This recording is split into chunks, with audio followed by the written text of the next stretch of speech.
ಒಂದಾನೊಂದು ಕಾಲದಲ್ಲಿ ಸೋಮನಹಳ್ಳಿ ಎಂಬ ಸುಂದರವಾದ ಗ್ರಾಮವಿತ್ತು. ಆ ಗ್ರಾಮದಲ್ಲಿ ರಾಮಯ್ಯ ಎಂಬ ವ್ಯಕ್ತಿ ಒಂದು ಸಣ್ಣ ಗ್ರಾಮದಲ್ಲಿ ಜೀವನ ನಡೆಸುತ್ತಿದ್ದನು. ಅವನ ಹೆಂಡತಿ ಹೆಸರು ಲಕ್ಷ್ಮಿ. ಅವರಿಗೆ ಒಬ್ಬ ಮಗ ಇದ್ದನು. ಅವನ ಹೆಸರು ಶೇಖರ್. ಅವರ ಕುಟುಂಬ ಬಡತನದ ಕುಟುಂಬವಾಗಿತ್ತು. ಅವರು ದಿನವಿಡೀ ಸಂಪಾದಿಸುವ ದುಡ್ಡು ಎಲ್ಲ ಅವರ 3 ಹೊತ್ತಿನ ಊಟಕ್ಕೆ ಮಾತ್ರ ಆಗುತ್ತಿತ್ತು. ಆದರೆ ರಾಮಯ್ಯ ತುಂಬಾ ಬುದ್ಧಿವಂತ. ಯಾವುದಾದರೂ ಕೆಲಸ ಹುಡುಕಿದ್ದೀರಾ ರೀ ನೀವು? ಇಲ್ಲ, ನಾನು ಎಲ್ಲಾ ಕಡೆ ಕೆಲಸ ಹುಡುಕುತ್ತಿದ್ದೇನೆ. ಯಾವ ಕೆಲಸನೂ ಸಿಗಲಿಲ್ಲ ಇನ್ನು. ಹಿಂಗೆ ಹೇಳಿದರೆ ಏನು ಅರ್ಥ ರೀ? ನಮ್ಮ ಊರಿನ ಜಮೀನ್ದಾರರಾದ ರಘುರಾಮಯ್ಯ ಅವರನ್ನು ಇಂದು ನೋಡಲು ಹೋಗುತ್ತೇನೆ. ಖಂಡಿತವಾಗಿಯೂ ನಮಗೆ ಕೆಲಸ ಕೊಡುತ್ತಾರೆ. ಸರಿ ಆಯ್ತು, ಹಾಗಾದರೆ ಅವರನ್ನು ಹೋಗಿ ನೋಡಿ. ಆಗ ರಾಮಯ್ಯ ಊರಿನ ಜಮೀನ್ದಾರರ ಬಳಿ ಹೋದನು. ಏನು ರಾಮಯ್ಯ, ಇಲ್ಲಿ ಬಂದಿದ್ದೀಯಾ ನೀನು? ನಿಮಗೆ ಗೊತ್ತು ಅಲ್ಲವೇ ಅಯ್ಯ, ನನಗೆ ಕೆಲಸ ಇಲ್ಲ. ಆದ್ದರಿಂದ ನಾನು ತುಂಬಾ ಕಷ್ಟಪಡುತ್ತಿದ್ದೇನೆ. ನೀವು ಏನಾದರೂ ಒಂದು ಒಳ್ಳೆಯ ಕೆಲಸ ಕೊಡುತ್ತೀರಾ ಅಂತ ಇಲ್ಲಿ ಬಂದಿದ್ದೇನೆ. ಅದಕ್ಕೆ ಏನು ರಾಮಯ್ಯ, ನಾನೇ ಕೆಲಸ ಕೊಡುತ್ತೇನೆ. ನೀನು ಇಲ್ಲಿಯೇ ಮಾಡು ಕೆಲಸ. ತುಂಬಾ ಧನ್ಯವಾದಗಳು ಅಯ್ಯ. ನನಗೆ ಗೊತ್ತಿತ್ತು ನೀವು ಖಂಡಿತವಾಗಿಯೂ ಕೆಲಸ ಕೊಡುತ್ತೀರಾ ಅಂತ. ಸರಿ ಆಯ್ತು ರಾಮಯ್ಯ, ನಾನು ನಿನ್ನ ಬಗ್ಗೆ ತುಂಬಾ ಕೇಳ್ಪಟ್ಟೆ. ನೀನು ಈ ಊರಿನಲ್ಲಿ ಅತಿ ಬುದ್ಧಿವಂತನಂತೆ. ನಿನ್ನ ಬುದ್ಧಿವಂತೆಗೆ ಒಂದು ಪರೀಕ್ಷೆ ಮಾಡೋಣವೇ? ನಾನು ಏನಯ್ಯ ಬುದ್ಧಿವಂತ? ಎಲ್ಲರೂ ಹಂಗೆ ತಿಳಿದುಕೊಂಡಿದ್ದಾರೆ. ನಾನು ಬುದ್ಧಿವಂತನಾಗಿದ್ದರೆ ಯಾಕೆ ಇನ್ನೂ ಕಷ್ಟಪಡುತ್ತಿದ್ದೇನೆ? ಸರಿ ಆಯ್ತು, ನಾನು ಒಂದು ಪ್ರಶ್ನೆ ಕೇಳುತ್ತೇನೆ, ಅದಕ್ಕೆ ಉತ್ತರ ಹೇಳು. ನನ್ನ ಹತ್ತಿರ 3 ಬಿಂದಿಗೆ ಇದೆ. ಒಂದು ಬಿಂದಿಗೆಯಲ್ಲಿ ತುಂಬಾ ನೀರು ತುಂಬಿದೆ, ಇನ್ನೊಂದು ಬಿಂದಿಗೆಯಲ್ಲಿ ಅರ್ಧ ನೀರು ತುಂಬಿದೆ, ಇನ್ನೊಂದು ಬಿಂದಿಗೆ ಮಾತ್ರ ಖಾಲಿ ಇದೆ. ಈ 3 ಬಿಂದಿಗೆಯಲ್ಲಿ ನಾನು ಯಾವುದಾದರೂ ಒಂದು ಬಿಂದಿಗೆಗೆ ಚಿನ್ನದ ನಾಣ್ಯ ಹಾಕುತ್ತೇನೆ ಎಂದು ತಿಳಿದುಕೋ. ಇದರಲ್ಲಿ ಯಾವ ಬಿಂದಿಗೆಗೆ ತುಂಬಾ ಬೆಲೆ ಜಾಸ್ತಿ ಇರೋದು ಹೇಳು ನೋಡೋಣ. 3ನೆಯ ಬಿಂದಿಗೆಗೆ ಬೆಲೆ ಜಾಸ್ತಿ ಇರೋದು ಅಯ್ಯ. 3ನೇಯದು ಖಾಲಿ ಬಿಂದಿಗೆ, ಅದಕ್ಕೆ ಹೆಂಗೆ ಬೆಲೆ ಜಾಸ್ತಿ?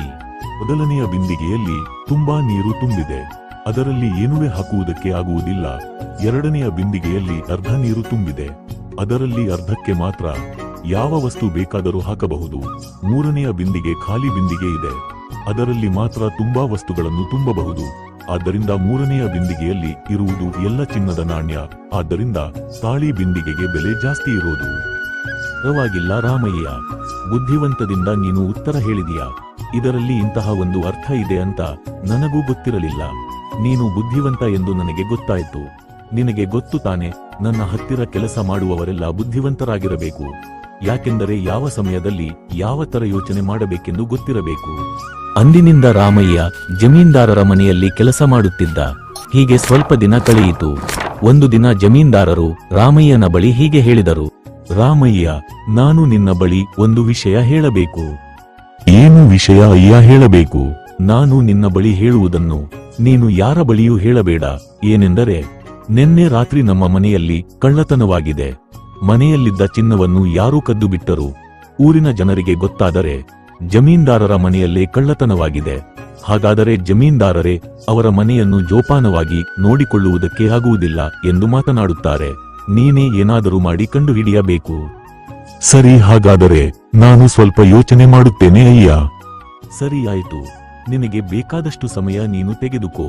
ಆದರೆ ಕಳ್ಳತನವಾಗಿರುವ ಚಿನ್ನವನ್ನು ಕಂಡುಹಿಡಿಯುವುದು ನಿನ್ನ ಜವಾಬ್ದಾರಿ.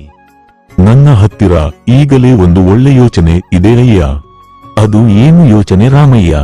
ನಿಮ್ಮ ಕಳ್ಳತನವಾಗಿರುವ ಚಿನ್ನವೆಲ್ಲ ನಿಮ್ಮ ಕೈಗೆ ಸಿಕ್ಕ ಮೇಲೆ ಹೇಳುತ್ತೇನೆ ಅಯ್ಯ. ಸರಿ ಆಯ್ತು, ಅದು ನಿನ್ನಿಷ್ಟ. ಈಗ ಏನು ಮಾಡೋಣ ಅಂತಿದ್ದೀಯಾ ರಾಮಯ್ಯ? ಇಂದಿನಿಂದ ನಾನು ನಿಮ್ಮ ಮನೆಗೆ ರಾತ್ರಿ ಕಾವಲಿಗೆ ಇರುತ್ತೇನೆ ಅಯ್ಯ. ಸರಿ ಆಯ್ತು ರಾಮಯ್ಯ. ಅಂದಿನಿಂದ ರಾಮಯ್ಯ ಕೆಲಸ ಮಾಡುವ ಜಮೀನ್ದಾರರಾದ ರಘುರಾಮಯ್ಯ ಅವರ ಮನೆಯನ್ನು ರಾತ್ರಿ ಸಮಯದಲ್ಲಿ ಕಾವಲು ಕಾಯುತ್ತಿದ್ದ. ಹೀಗೆ ಸ್ವಲ್ಪ ದಿನ ಕಳೆಯಿತು. ಹೀಗೆ ಒಂದು ದಿನ ಕಾವಲು ಕಾಯುತ್ತಿರುವಾಗ ಅವನು ಕಾವಲು ಕಾಯುತ್ತಿರುವ ಜಾಗದಿಂದ ಸ್ವಲ್ಪ ದೂರದಲ್ಲಿ ಇಬ್ಬರು ಮಾತನಾಡುತ್ತಿರುವ ಶಬ್ದವನ್ನು ಕೇಳಿಬಂದಿತು. ಏನಪ್ಪಾ ಅದು ಶಬ್ದ ಎಂದು ರಾಮಯ್ಯ ಅಲ್ಲಿಗೆ ಹೋದನು. ಅಲ್ಲಿ ಇಬ್ಬರು ಕಳ್ಳರು ಹೀಗೆ ಮಾತನಾಡುತ್ತಿದ್ದರು. ನಾವು ನಿನ್ನೆ ರಾತ್ರಿ ಆ ರಘುರಾಮಯ್ಯ ಅವರ ಮನೆಯಲ್ಲಿ ಸ್ವಲ್ಪ ಚಿನ್ನವನ್ನು ಮಾತ್ರ ನಾವು ಕಳ್ಳತನ ಮಾಡಿದ್ದೇವೆ. ಇನ್ನು ತುಂಬಾ ಚಿನ್ನದ ನಾಣ್ಯಗಳು ಇದೆ, ನಾನು ನೋಡಿದೆ. ಈ ಊರಿನಲ್ಲಿ ರಘುರಾಮಯ್ಯ ಅವರು ಮಾತ್ರ ಶ್ರೀಮಂತರು. ಅದಕ್ಕೆ ನಾವು ಇಂದು ಹೋಗಿ ಬಾಕಿ ಇರುವ ಚಿನ್ನದ ನಾಣ್ಯಗಳನ್ನು ಕಳ್ಳತನ ಮಾಡಿ ಬರೋಣ ಬಾ. ಸರಿ ಆಯ್ತು ಬಾ, ಹೋಗಿ ಬರೋಣ. ಕಳ್ಳರು ಮಾತನಾಡುತ್ತಿರುವುದನ್ನು ಕೇಳಿದ ರಾಮಯ್ಯ ಮತ್ತೆ ಹಿಂತಿರುಗಿ ಯಜಮಾನರ ಮನೆಗೆ ಹೋದನು. ಕಳ್ಳರು ಮನೆಗೆ ಬರುವಷ್ಟರಲ್ಲಿ ಇವನು ಮರೆಯಾಗಿ ನಿಂತಿಕೊಂಡು ಸ್ವಲ್ಪ ಸಮಯದಲ್ಲಿ ಕಳ್ಳರು ಬರುವ ಶಬ್ದವನ್ನು ಕೇಳಿ ರಾಮಯ್ಯ ಹೀಗೆ ಹೇಳಿದನು.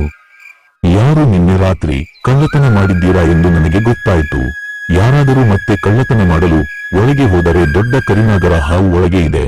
ನೀವು ನಿನ್ನೆ ಕಳ್ಳತನ ಮಾಡಿದ್ದ ಚಿನ್ನವನ್ನು ಇಲ್ಲಿಯೇ ಮತ್ತೆ ತಂದು ಇಟ್ಟು ಹೋಗಿ. ಇಂದಿನಿಂದ ನೀವು ಕಳ್ಳತನ ಮಾಡುವುದನ್ನು ಬಿಡಬೇಕು. ಇಬ್ಬರು ಕಳ್ಳರಲ್ಲಿ ಒಬ್ಬ ಕಳ್ಳ ಇನ್ನೊಬ್ಬನ ಕಳ್ಳನ ಬಳಿ ಹೀಗೆ ಹೇಳಿದನು. ಇವನು ಹೇಳುವುದನ್ನು ನೋಡಿದರೆ ದೊಡ್ಡ ಕರಿ ನಾಗರ ಹಾವು ಒಳಗೆ ಇದೆ ಅನಿಸುತ್ತದೆ. ಇನ್ನು ಮುಂದೆ ನಾವು ಕಳ್ಳತನ ಮಾಡುವುದನ್ನು ಬಿಡಬೇಕು. ಒಂದಲ್ಲ ಒಂದು ದಿನ ಕರಿ ನಾಗರ ಹಾವು ನಮ್ಮನ್ನು ಕಚ್ಚಿಬಿಟ್ಟರೆ ಏನು ಮಾಡುವುದು?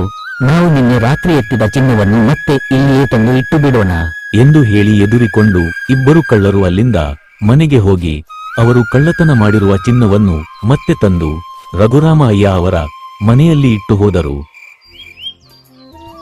ರಘುರಾಮ ಅಯ್ಯ ಬೆಳಗ್ಗೆ ಎದ್ದು ಆ ಚಿನ್ನದ ಪೆಟ್ಟಿಯನ್ನು ನೋಡಿ ನಗುತ್ತಾ, ಏನು ಆಶ್ಚರ್ಯ ರಾಮಯ್ಯ, ಕಳೆದು ಹೋದ ಚಿನ್ನವೆಲ್ಲ ಮತ್ತೆ ಸಿಕ್ಕಿದೆ ನಮಗೆ. ಇದು ನಿಜಾನಾ? ಹೌದು ಅಯ್ಯ, ಇದು ನಿಜಾನೇ. ಕಳೆದು ಹೋದ ಚಿನ್ನವೆಲ್ಲ ಮತ್ತೆ ಸಿಕ್ಕಿದೆ ಅಲ್ಲವೇ? ನೀವು ಸಂತೋಷಪಡಿ. ನೀನು ಏನು ಯೋಚನೆ ಮಾಡಿದ್ದೆ ರಾಮಯ್ಯ? ಕಳೆದು ಹೋದ ಚಿನ್ನ ಎಲ್ಲ ಹೆಂಗೆ ಮತ್ತೆ ಸಿಗಲು ಸಾಧ್ಯ? ಏನು ಮಾಡಿದೆ ನೀನು ಹೇಳು. ಆಗ ರಾಮಯ್ಯ ರಾತ್ರಿ ನಡೆದ ಎಲ್ಲ ವಿಷಯವನ್ನು ಹೇಳಿದ. ಶಬ್ದ ಬಂದಿತು ಎಂದು ರಾಮಯ್ಯ ಅಲ್ಲಿಗೆ ಹೋಗಿದ್ದು, ಕಳ್ಳರು ಮಾತನಾಡುತ್ತಿರುವುದನ್ನು ರಾಮಯ್ಯ ಕೇಳಿದ್ದು, ಮತ್ತೆ ರಾಮಯ್ಯ ಹಿಂತಿರುಗಿ ಬಂದಿದ್ದು, ಕಳ್ಳರು ಬಂದಾಗ ರಾಮಯ್ಯ ಮಾತನಾಡಿದ್ದು, ಇದನ್ನೆಲ್ಲ ಕೇಳಿ ಕಳ್ಳರು ಚಿನ್ನವನ್ನು ಇಟ್ಟು ಮತ್ತೆ ಹೋಗಿದ್ದು, ಎಲ್ಲಾ ವಿಷಯವನ್ನು ರಾಮಯ್ಯ ಹೇಳಿದ್ದ. ಅದನ್ನು ಕೇಳಿ ರಘುರಾಮ್ ತುಂಬಾ ಸಂತೋಷಪಟ್ಟನು.